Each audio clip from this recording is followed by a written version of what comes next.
This is important right here. This is my brother all the way from South Africa. Yes, sir. He's watching us in South Africa. He's going back tomorrow. I'm going back tomorrow. He's going back tomorrow. So our information is all over the world, family. This is what I'm talking about, man. We got to make sure that we're giving this information to our babies, man, because they watching.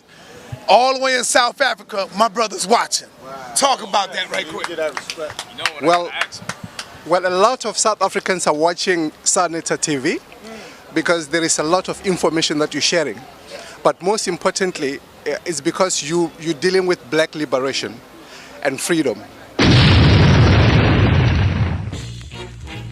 Peace and Black Power, family. Welcome to another Saneta TV House of Consciousness production. You are now tuned in to Saneta TV. The one and only world-renowned Black Dot. Peace, peace, family, peace, peace. Every time Brother Polite teaches, I learn something. And that's important because you got a lot of people out here, they just running their mouth and no disrespect. If I can't sit down and learn something from you every single time, that right there, I'm gonna have to digest that. I'm gonna have to take that home and I'm gonna have to get on my home pulpit and act like that was my shit. Monday, we're gonna be with Saneta TV, giving an in-depth breakdown of the movie Straight Outta Compton, the group NWA, and the residual effects that we're still seeing. We're still seeing the residual effects of NWA, negative and positive. Let's not say it's all negative.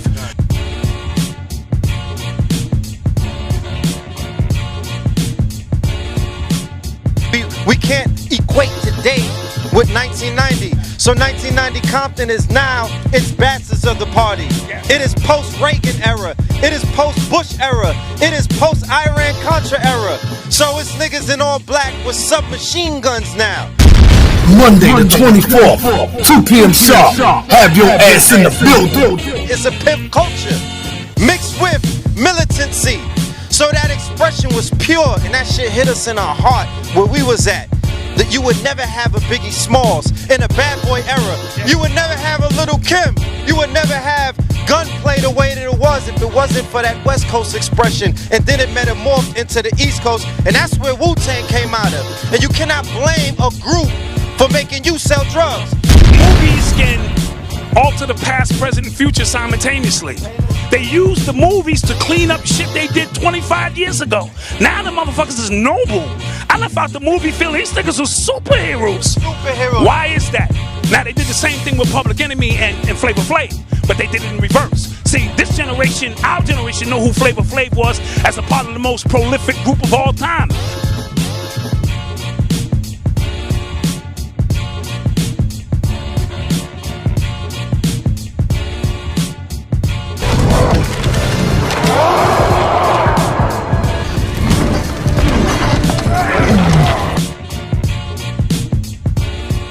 Just last week we were out here with a legend in the music industry by the name of Bones Malone. Go check it out on Saneta's channel. Now this week we are coming with, I would say, his twin in so many ways. Same algorithm and things of that nature. The legend, the literary genius, the author of Hip Hop Decoded in his new book, Urban Culture Decoded, the one and only world-renowned Black Dot. Peace, peace, family, peace, peace. Every time Brother Polite teaches, I learn something. And that's important because you got a lot of people out here, they just running their mouth and no disrespect. If I can't sit down and learn something from you every single time, that right there, I'm gonna have to digest that. I'm gonna have to take that home and I'm gonna have to get on my home pulpit and act like that was my shit. And teach that to the families, you know, that we know, because what we do is we bounce information off each other. The next person that hit the stage, it's on you. So if we sitting around building, having a private conversation and he go up top, I might be on stage and be like the mitochondriacs. That's just how we get it. And it's not stealing, it's how I'm next up. That's how music go, that's how we do. So every time the brother teaches, I learn something. I want to talk about my new book, Urban Culture Decoded, a critical analysis into the physical, mental, and spiritual state of a new generation. These youngsters we see, they're on something different right now. And we need to understand why. They're not crazy. They're not out of pocket. They're just sitting around waiting for us to get our shit together. Some of them came here to die. And they're dying for nothing because we haven't given them the proper instruction of who the enemy is and what war is. They are warriors. They birth, they here, they ready. And because they don't have instruction, they'll kill each other. So we got to be very clear on what's going on with this generation. So when we sit around and we telling them about the 80s, and we telling them about crack cocaine and what happened, and we telling them about the LBG and how that shit emerged into a superpower, and my kids go, well, Dad, what the fuck did you do about it? And I go, well, I sat around waiting. They go, I don't want to hear that. These are warriors, and they don't have time. They're not going to sit around and work no job for 40 hours a week. They can't even comprehend that shit. You mean, hold on, Dad, hold on. You working a job 40, 50 hours, and we live in the fucking slums, and you got to ask somebody when you could take a vacation? They can't even process that kind of shit. They would rather live 5 years turned up and die than to do this shit walking around like in corporate America. So we have to understand. So my mind's eye tells me there's nothing wrong with them. There's something wrong with us. So I had to sit back and I had to chronicle what I saw, talking to them, building with them. Everything is a party for us, all right? So when you see them tossing up blunts and getting high and having a good time, ain't that what our elders did?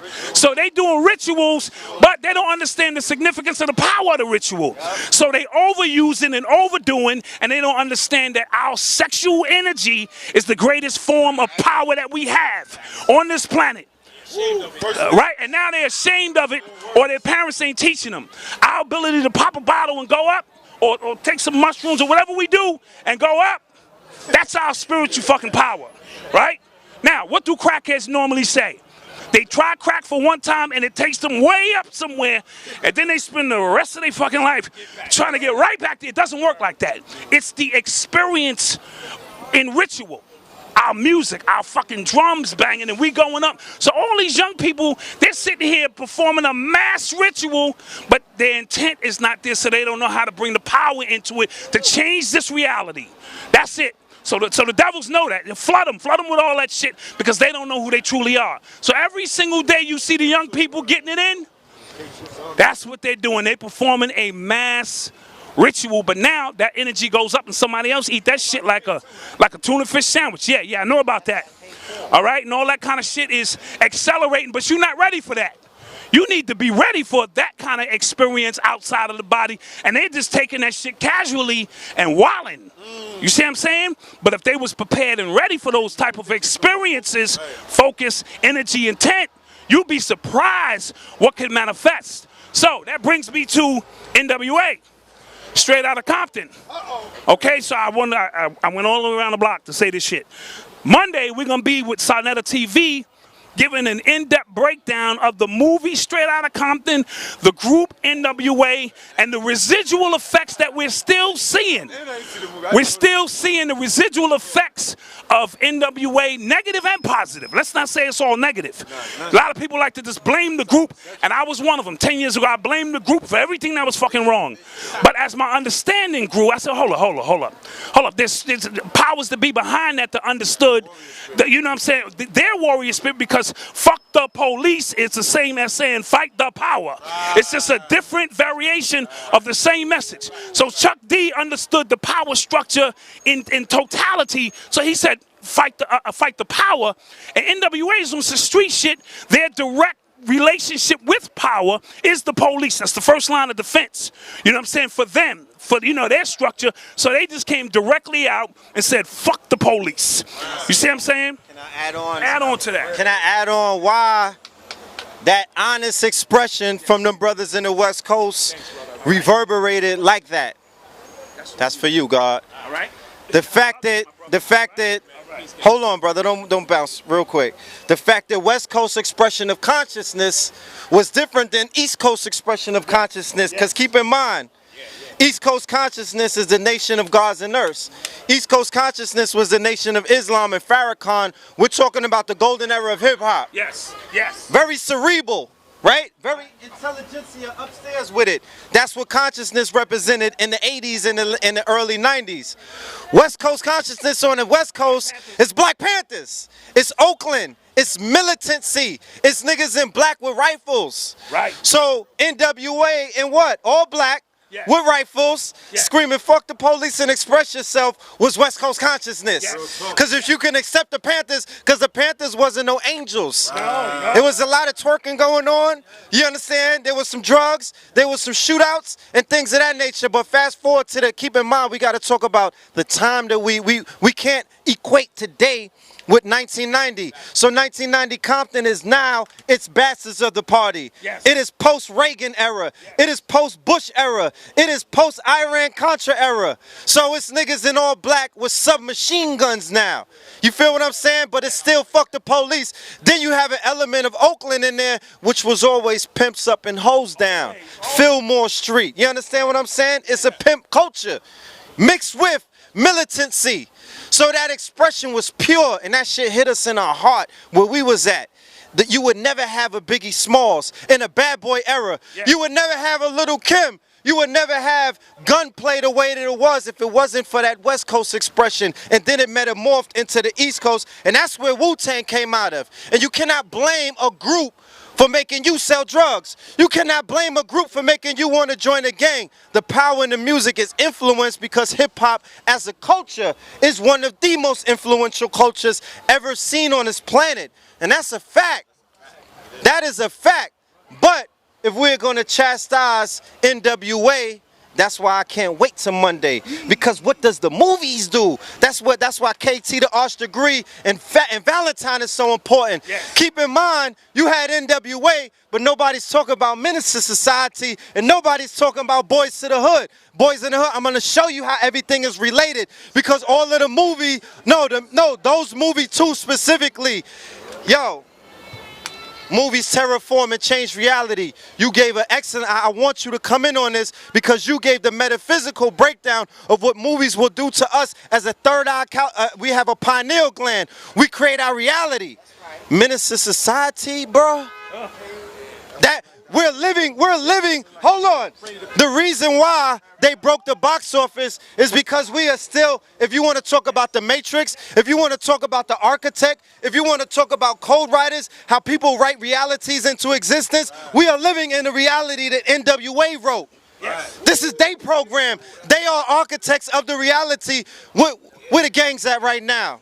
Globally, my nigga. Yes. What is the gangster culture? It took us over globally.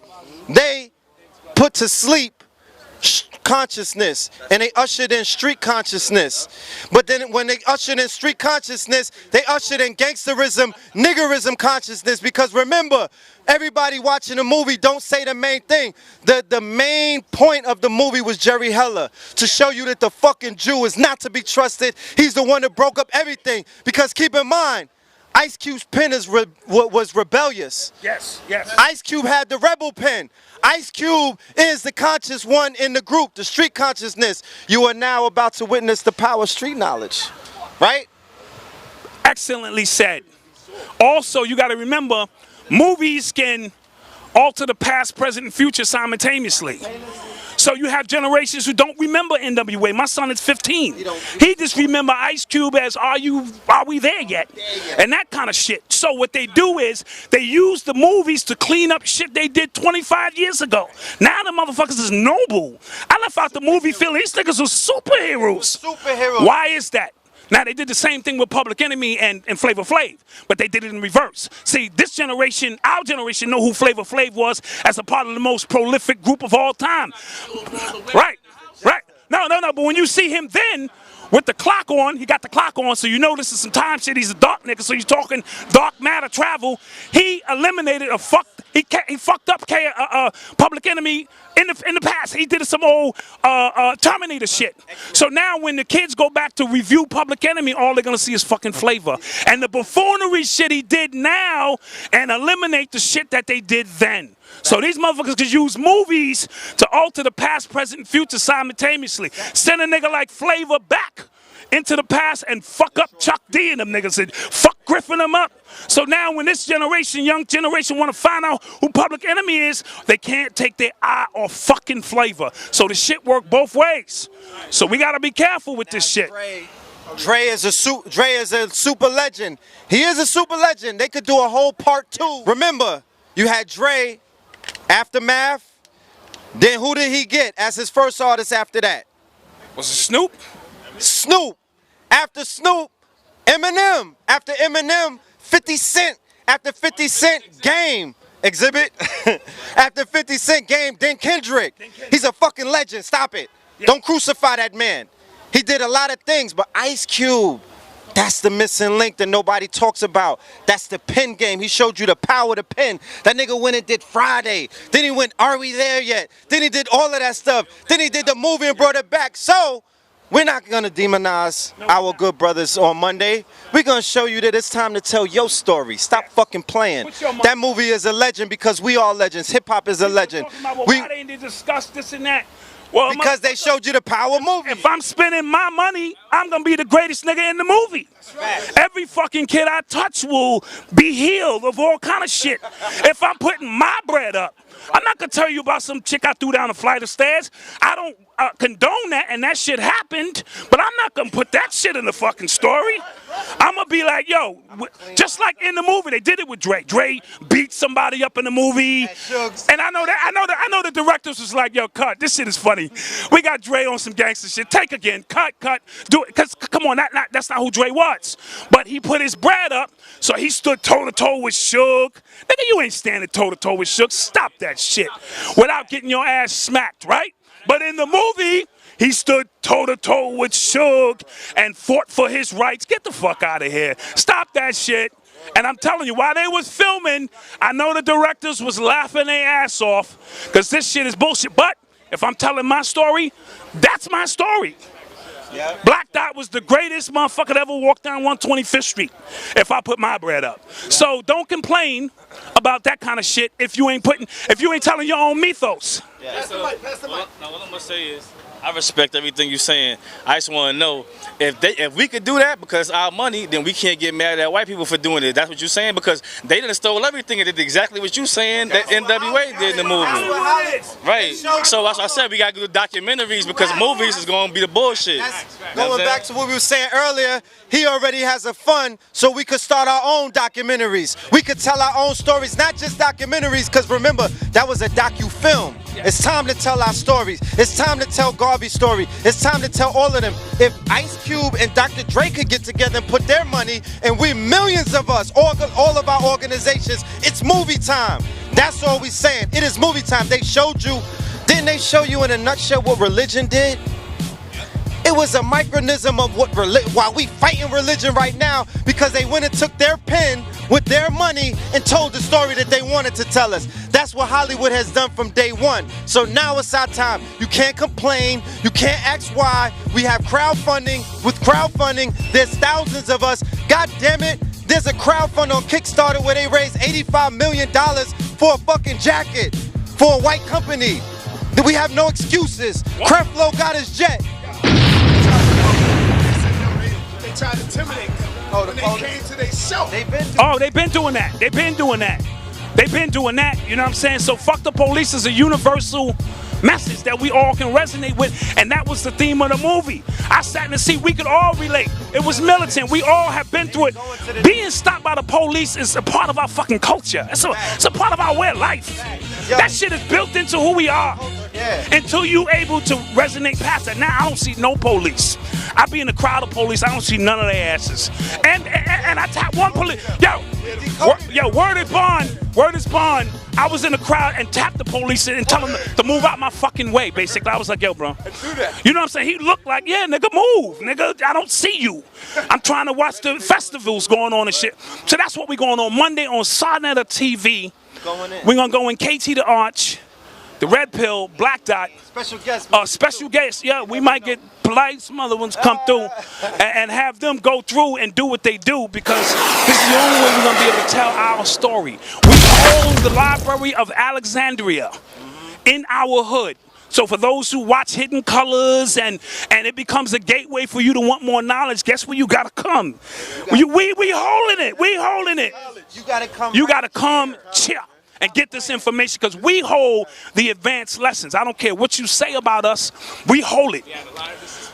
We hold it. It's ours. You gotta come see us. Right. So, you want to ask questions? So when history, when history is written, it is imperative that the story is told by the ones who wrote the history. You understand what I'm saying? And Signet is giving you the opportunity to do that in hyperspeed. Signet is giving you the opportunity to fund that right now, so we don't have to ask what's next.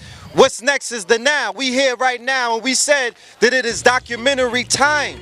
It is film time. It is movie time. We need an epic. We need to tell Garvey's story. We need to tell Drew Ali's story. We need to tell it. We need to give Gary Gray a budget to tell our story. Yes. We need our own amongst us in the community that's been watching us over the years. The Hype Williams is sitting back and watching us on the Mac.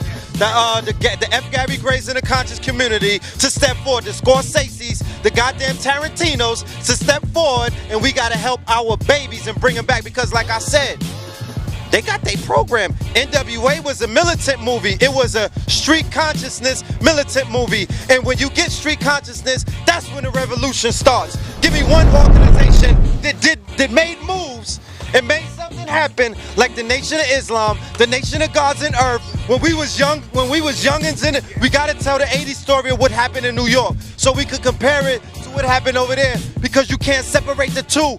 Ice Cube left NWA and put out, not only he did that, he made the most conscious rap album in history called Death Certificates. Facts. Facts. He was a conscious artist.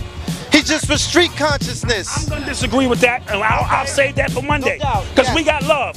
I think Griff and Chuck in his ear, of course, made him say, well, you're not leaving our studios with Hank Shockley without saying something. You know what I mean? So I'm gonna agree with you, because the first album was super ratchet. America's Most Wanted, I listened to that. He was going hard on the sisters, super duper ratchet. Hold on. The brother cut his jerry curls when Khalid Muhammad dropped it on him. Yes. So we're talking about the transformation. We're talking about when the streets met consciousness. What did it produce? The same thing that we're dealing with this fucking street right here, this grid that we standing on. When the streets, right, meet consciousness, what is the result? And we are living examples to show you that this is the living result. The results. Yeah, how you doing? I feel exactly. How you doing, man? I basically understand what y'all saying is definitely true about street consciousness. However, looking forward, like this movie, I was looking forward to be disappointed for one thing. While everything that we're saying is true, if you look back even to the precepts, the beginning of human history, which there's no separation between human history and black history, but if you look back at that, what is it that makes us hated and feared? Your gifts can be your curses, and that consciousness always within this power structure is used to subvert us. So while that was street consciousness, I feel like, are we still addressing the fact, yeah, they put their money together to do this, but they are not, there's no way this movie is coming out in theaters without having gone through the filter of the, you know, and it's the white Jewish control structure, and then also the fact of how, while it is consciousness and street consciousness, they present it in a way that subverts us. And then the one thing I don't like about this, that I'm fearing about this movie, is that it's not going to touch upon how NWA was the first project by the power structure to silence all of that, and how everything that they noticed, because if you look over history, even before slavery, all of that, we are the most autodidactic people. When we create something, it's the most powerful thing because we're the most original. But then we have to understand the white power structure saw that we were so powerful when all of our rappers said anything, we listened and we followed. So that's why they had to pervert that energy, and that's why still today, that's what I want to say, is like they put in our culture their brands. And the real story behind it, when everybody talking about there's all this violence in hip-hop, and that wasn't what it was a political movement, but the reason why that was done is because the same interests that run the entertainment industry also own the privatized prisons. And it's all this whole funnel stuff. So that's why this mentality is pushed, so they can always do that. But if we're gonna go ahead and celebrate these dudes, we have to understand exactly how. No, wait. Okay, no, hold on, wait, don't, wait. On my feel, it's like I am celebrating them due to the understanding that it was not just their own innate stuff. They were under very powerful influences, just as we may have been at a time. I done hustled with the best of them, but I understand that or whatever. You know what I mean? And now the thing about it is we can say all this, but we still talking about a movie that we're gonna have to go through in that until we could start being like, yo, we're not gonna wear anything that isn't made by us. You know what I mean? And we talk about all the spirituality, and it's like all these brands that they put in, you know how much money they owe. And that's the one thing that we talk about. We spend all that money in their power structure. Power is money. For us, power is our being. You understand? But that's the way that they have to capitalize off the most amazing, the true humans on this earth. But at the same time, are we saying all this and we got to do that? Or are we ready to stop going to theaters, Magic Johnson theaters? That's how they do. They put one of ours there to deceive you that it's not still going into that filter. And nobody's saying that. And forget the Hype Williams and the Tyler Perrys. Not forget them because they are our brothers, but forget looking at these people who went before us and made a little bit of money, because there's no way they could have made a little bit of money without contributing to the overall program. So, great points, brother. And it goes back to what we were just saying, that because we have a template, right? And because we have a unit of measurement now, we got the numbers. We know what they're gonna come out to see. Nostalgia is very big in our society now. His children were not alive in that time era. They want to know about the 90s. They are not. People perish for a lack of knowledge. Our babies don't know what happened in the 80s in New York City. Because we could talk about what the NWA music did, but when the hell was the highest murder rate in New York City? Had to be in the 80s. It was 1990. That was the highest murder rate. That was before Straight Outta Compton. Hold on. Our music, right? Thank God. Thank the Ethers. Thank the Netters. Thank everybody. Thank the teachings of Elijah Muhammad. Thank the teachers of Father Allah. Thank the teachers of Dr. York. Thank the teachers of Farrakhan. They're the ones that they were able to keep that shit out of our music. Remember, we were going through a genocide and a Holocaust, but we wasn't talking about it on wax.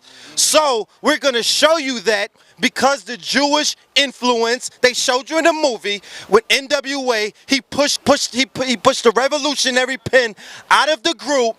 You can chart it, you can read the lyrics, you can read the titles of the song, the lyrics to the song, and then you see when it got niggified. Niggas for life. And everything afterwards was the niggification of NWA. That's when that shit tanked. The movie don't even show you that. Remember, they show you when Eazy-E died. They kept that shit upstairs in the revolutionary stage of NWA when they were being influenced by who? Public Enemy. They didn't want this new generation to follow them footsteps. They wisely kept the nigga shit out. They wisely kept the nigga shit out. Yes, they show misogyny. Yes, they show women in bikinis dancing in the Dre's music. But yes, we know that's what he did as an architecture with them goddamn drums and stuff like that. That's that funkadelic Parliament sound. That's what it do. Ask Mom about that. She was twerking to Parliament in the P-Funk. So the sisters was doing the same thing. Don't tell the secret. I'm just saying. So when the revolutionary pen left the group, compromised by the Jew who gave that nigga a blank contract, we should fucking hang that nigga up somewhere. Jerry Heller's your enemy. Oliver North is your enemy. Nobody want to talk about that. Motherfucking Clinton is your enemy. So you got Black Lives Matter running around, rushing up on stages and shit. God damn it, Jeb Bush is on stage. His motherfucking, his whole family is criminals and enemies of the state. So they put crack in the hood. They put machine guns in the hood. Freeway Ricky Ross was flipping birds before NWA came out. Huh? He destroyed conscious hip hop. They destroyed conscious hip hop. I don't really think NWA could be held all the way accountable. We can't, no, not you, God, not you, God, not at all. But now we live in this technological era. We can make a movie, make all the money. There's no middlemen no more. We could finance, shoot it, cut it up, edit it, and we could put it in theaters, on Netflix, online, wherever we want. That's the era that we live in now. So all we're saying is because the template has been shown to us, oh shit, that's the cinematography, the one shot, one frame moving camera. For those of us that know what we saw, we got a good template. Imagine seeing Ben Bada and all of them telling those stories. What happened in here in the 80s? PE story gotta be told. Zulu Nation story gotta be told. The golden era of hip hop, that whole goddamn lineage gotta be told. And you think NWA broke the bank? You think NWA made records? Wait till you see our story about the 80s. Peace, Lord. All right. So Monday, we're gonna get on Sonata TV, and we're gonna give a fair and balanced breakdown of the positive, negative, because anything I touch, I have to be unbiased as much as possible about it. So we want to give a panoramic view of NWA's importance and insignificance at the same time of what's really going on. Let me hold that flyer. Who got my flyer? Yeah, show them, tell them the importance of that party. Yeah. So I'm doing a celebration here on Thursday, August 27th at the Cove. It's right on 126th, 127th Street. Ceremony. How much it costs to get in? It's free. It's a ceremony. This is free to get in. Free. All right. I'm gonna be celebrating a book signing. I'm gonna have some light snacks, some champagne there, some music. Come through August 27th, 325 Malcolm X Boulevard at the Cove, from 6 to midnight. She said, is it all right for the 12-year-old? No, he can't make it because we're going to be popping bottles. We're going to be tossing up bottles of champagne. This is how we do our magic in ceremony. We celebrate. This is how things move forward. This is how we open up doors. This is what ritual was. We would do drums, liquor, spirits, drums, dancing, all of that. That's a ceremony. If you get lucky, you get a little ass too. If you get lucky, exactly. That's a part of the ritual that's too. What it is. So the brother's celebrating something. Real quick though, I need just a real glimpse. I need to bring Polite in. He's gonna close it out with the metaphysics of what the movies do to our people, so we understand when we watch these movies, okay? When we watch these, because if you got a problem with NWA movie and you don't want to talk about what Menace to Society did to our culture and our people and Boys in the Hood, even though those were great movies, but they left all kind of programs that our people followed out throughout time memorial, and it look around. Yes. It didn't fucking uplift us, okay? Stop it. It did not. It took us further down the hole. So I just want you to build on that real quick. All right, no doubt. Well, you gotta say support this book. I was thinking about that elephant in the room. I don't know if that's why you put it there. I put it there because we got to deal with the elephant in the room. Yeah, I was thinking. And this is the modern day Rome. And my man Hannibal came through on motherfucking elephants to turn this shit up. So the elephant in the room is I'm gonna make people uncomfortable. I'm gonna make people uncomfortable with, but we in the modern day Rome, so my man Hannibal came through on them elephants, smash the elephants, don't forget. They don't forget. So we need to remember who we are and never forget. So it's kind of a multiple breakdown of all that kind of stuff. Yeah, that's hot.